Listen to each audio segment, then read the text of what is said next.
సత్తెనపల్లిలో అంబటి రాంబాబు మాట్లాడుతున్నారు. ఆ లైవ్ చూద్దాం. ఏ రోజున కూడా ఈ ఎన్నికల్లో కూడా జరగనటువంటి విధంగా హింస జరిగింది, ఇంకా జరుగుతూ ఉంది. ఇంకా కొన్ని గ్రామాల నుంచి ఫోన్లు వస్తున్నాయి, మా మీద దాడులు చేస్తున్నారు అని. ఎస్సీల మీద, ఎస్టీల మీద, బీసీల మీద, మైనారిటీల మీద దాడులు చేసే పరిస్థితి కనిపిస్తూ ఉన్నది. చాలా దురదృష్టకరమని మనం చేస్తున్నాం. నేను ఒక విషయాన్ని గమనించదలుచుకున్నా, రోజేబాయ్ ఒక్క నిమిషాన్ని గమనించదలుచుకున్నా. ఎన్నికల కమిషన్ చాలా విషయాలను ప్రస్తావన చేసింది, చాలా మార్పులు కూడా చేసింది. ముఖ్యంగా లా అండ్ ఆర్డర్ కాపాడటం అనేది ఒక ప్రధానమైనటువంటి అంశం. ఎన్నికల సమయంలో పెద్ద ఎత్తున ఎన్నికలు జరుగుతూ ఉన్నప్పుడు ఎవరి ఓటును వాళ్ళు సక్రమంగా వినియోగించుకోవడం కోసం లా అండ్ ఆర్డర్ కాపాడాలి, పోలింగ్ స్టేషన్లో కట్టుదిట్టమైన ఏర్పాట్లు చేయాలి అనేది ఎన్నికల కమిషన్ యొక్క ఉద్దేశం. అది ప్రజాస్వామ్యంలో చాలా అవసరం. ఈ సందర్భంలో కొన్ని మార్పులు చేశారు, మంచిదే. డీజీపీని మార్చారు, వండర్ఫుల్. అంటే డీజీపీ వైఎస్ఆర్ ప్రభుత్వ అధికారులు ఉన్నప్పుడు వేశారు కాబట్టి ఏదన్నా నెపోటిజం లేదా పక్షపాతాన్ని చూపిస్తారనే ఉద్దేశంతో మార్చారు, వండర్ఫుల్. ఐజీని మార్చారు ఇక్కడ, వండర్ఫుల్. ఎస్పీని మార్చారు ఇక్కడ, వండర్ఫుల్. చాలా చోట్ల ఐఏఎస్ ఆఫీసర్ని, ఐపీఎస్ ఆఫీసర్ని మార్చారు. ఎందుకు మార్చారు? ఒక నిష్పక్షపాతమైన ఎన్నిక జరగాలి అనేటువంటి ఉద్దేశంతో మార్చారు, చాలా సదుద్దేశంతో మార్చారు, మంచిదే. నేను అడుగుతా ఉన్నాయి వాళ్ళ, ఇంతమందిని మార్చారే, ఇన్ని మార్పులు చేశారే, నిష్పక్షపాతంగా జరిగిందా? లా అండ్ ఆర్డర్ కాపాడబడిందా? ఎంత బాధతో చెప్తున్నానంటే బోత్ సైడ్స్. వాళ్ళ తెలుగుదేశం వాళ్ళు తన్నులు తిన్నారు కొన్ని చోట్ల, వైసీపీ వాళ్ళు తలకాయలు పగిలాయి.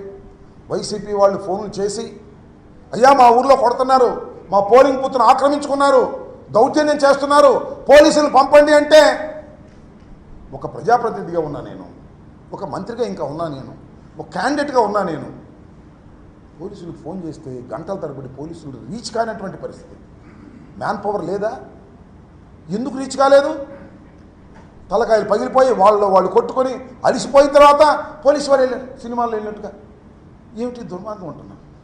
ఆఫ్టర్ ఫెయిల్ ఆఫ్ పోలీస్, నేను రాష్ట్రంలో ఫెయిల్ అయ్యారు, మరి ముఖ్యంగా పలనాడు ప్రాంతంలో ఆఫ్టర్ ఫెయిల్యూర్ పోలీసు యంత్రాంగం అంతా కూడా లా అండ్ ఆర్డర్ కాపాడటంలో పూర్తిగా విఫలమయ్యారు. ఇది నిస్సందేహం. పూర్తిగా ఫెయిల్ అయ్యారు. ఫెయిల్ అయ్యారా? నాకు ఇప్పుడు అనుమానం వస్తుంది. ఫెయిల్ అయ్యారా లేక తెలుగుదేశంతో కొల్లుడయ్యారా? ఏమిటి నాకు అర్థం కాదు. నాకు చాలా చిత్రమైనటువంటి విషయాలు నేను గమనించాయి వాళ్ళ.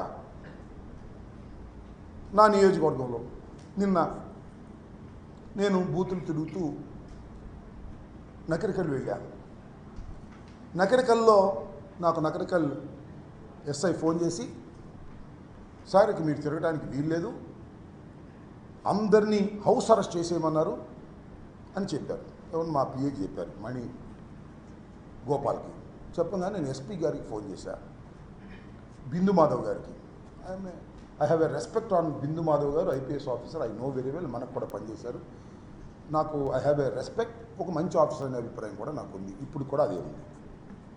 ఆయనకి నేను ఫోన్ చేస్తే, అవును sir, election commission has given order, మీరు హౌస్లో ఉండాలి. నేను సార్ మరి నగరికల్లో ఉన్నానంటే, అయితే ఇమీడియట్గా మీరు మీ ఇంటికి వెళ్ళి సత్యనపల్లిలో ఉండండి అన్నారు.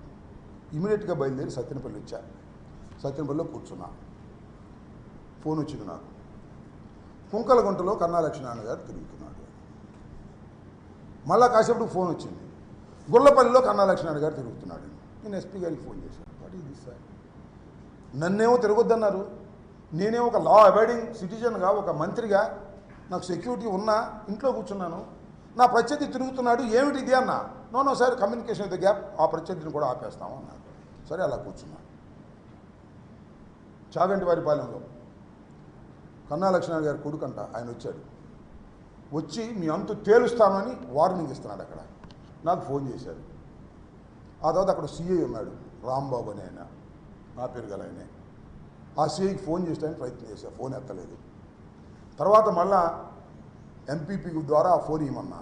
అతను ఏదో రెచ్చిపోయి మాట్లాడాడు. నేనేంచిన అతనే నా దగ్గరికి వస్తేనే నేను రికమెండ్ చేశా ఆ రోజుల్లో ఆ రాంబాబున చాలా అగ్లీగా మాట్లాడేటువంటి పరిస్థితి కనిపించాడు. ఏంటి ఆయన అగ్లీగా మాట్లాడుతున్నావు? You are not a rowdy, you are a police officer, why you are talking like that? నేనే వస్తున్నాను అక్కడికి, నేను వెళ్ళా. ఎందుకంటే నేను వెళ్ళకూడదు అనుకున్నాను. ఇక్కడే ఎస్పీ గారు చెప్పాడు కాబట్టి ఉండాలనుకున్నాను. అవతల కన్నా లక్ష్మణ తిరుగుతున్నాడు, కన్నా లక్ష్మణ కొడుకు నాగరాజు తిరుగుతున్నాడు. నేను వెళ్ళకపోతే నా క్యాడర్ ఒప్పుకోరని నేను అక్కడికి వెళ్తే అక్కడి నుంచి బయటకు వచ్చాడు. పెద్ద పోలీసు ఇది ఉంటారు కదా, ఈ మధ్య స్పెషల్గా వచ్చారు ఆర్మీ, వాళ్ళని తీసుకుని అక్కడికి వెళ్ళాడు. వెళ్ళి అక్కడ వాళ్ళందరినీ కొట్టించాలనే ప్రయత్నం చేశాడు.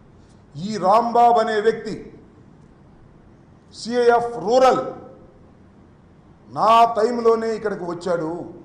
ఒక ఆఫీసర్తో అంటే ఇతను వాళ్ళతో కొల్లుడైపోయాడంటే మీ టైంలోనే కదండి వచ్చింది అన్నాడు. నిజమే, నా టైంలోనే వచ్చాడు.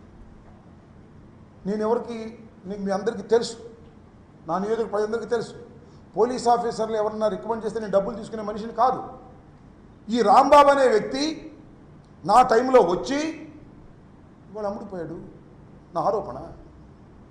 నాగరాజు దగ్గరికి వెళ్ళి డబ్బులు తెచ్చుకున్నాడు. నన్ను కూడా ఎక్స్పెక్ట్ చేశారు. క్యాండిడేట్గా నన్ను చాలామంది అడిగారు, ఏమంటే పోలీసులకి ఏదో డబ్బులు ఇవ్వాలంటని. No, I'm a minister. నా రికమెండేషన్తో వచ్చినటువంటి పోలీసు ఆఫీసర్లను కొనేటటువంటి దుస్థితి నాకు పట్టదు, నేను చేయను అలా అని చెప్పా. ఆ పోలీస్ ఆఫీసర్ 5 లక్షలు 6 లక్షలు తీసుకుని కొల్లుడైపోయి వారికి సపోర్ట్ చేసే పరిస్థితి వచ్చిందంటే ఏం చేయాలి ఈ ప్రజాస్వామ్యంలో? ఒక మంత్రిగా, ఒక సిన్సియర్గా పనిచేసిన మంత్రిగా, పోలీస్ ఆఫీసర్ల పోస్టింగ్లో డబ్బులు తీసుకొని మంత్రిగా ఏం చేయాలి అని అడుగుతా ఉన్నా. మీకు చాలా చిత్రం. దమ్మాలపాడు అనే గ్రామంలో ఒక బూత్లో ఈ రాంబాబు అనే వ్యక్తి అక్కడ ఒక పోలీసుని పెట్టాడు. మళ్ళీ అవతల ఉన్న బూత్, నాకు అనుకూలంగా ఉండేటువంటి బూత్ రెడ్డిస్ ఉంటారు, అక్కడ మాత్రం 6గురిని పెట్టాడు. This the plan. డబ్బులు తీసుకుని ప్లాన్ చేసే పరిస్థితి. ఈ బూత్లో ఏం చేశారు? వచ్చితే ఓటర్ వేయడానికి వస్తే స్లిప్ తీసుకుని ఎంపీకి వేయండి మీ ఇష్టం వచ్చే వాళ్ళకి, ఎమ్మెల్యేకి మాత్రం కన్నాకు మేమే నొక్కుతాం అని నొక్కారు. సుమారుగా 1000 ఓట్లు నొక్కారు అక్కడ. I'm going to report to the election officer. Repoll కోసం అడుగుతున్నా, ఏం చేస్తారో చూద్దాం. నారినిపాడు మా అల్లుడు Upesh is a chief election agent. వెళితే అద్దాలు బాగొట్టారు. ఫోన్ చేస్తే ఎత్తరు పోలీసులు, వెళ్ళమంటే వెళ్ళరు.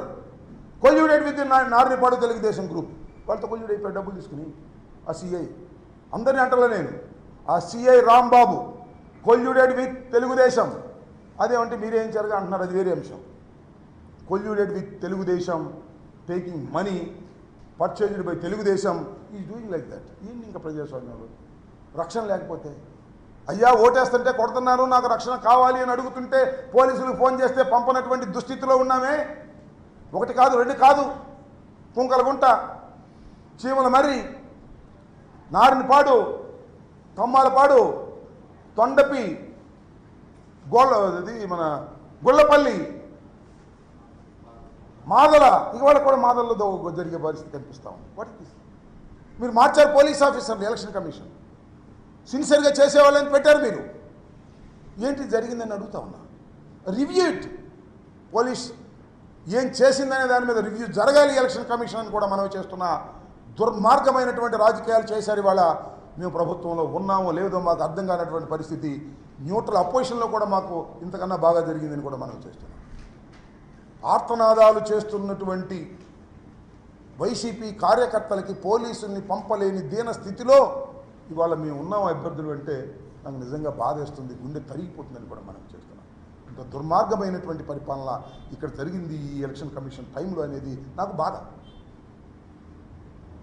సిఐ ఎత్తడు, డిఎస్పీ ఎత్తడు, ఎస్పీ ఎత్తాడు.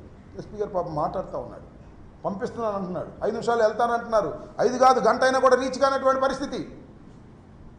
ఇంత దుర్మార్గమైనటువంటి పరిస్థితులు వాళ్ళకి కలగటం చాలా శోచనీయమైనటువంటి, ఇది బాధాకరమైనటువంటి అంశం అని కూడా ఈ సందర్భంగా నేను మనవి చేస్తూ, ఇది నేను మళ్ళా ఎలక్షన్ కమిషన్ నిన్న ఒక స్టేట్మెంట్ ఇచ్చారు, నో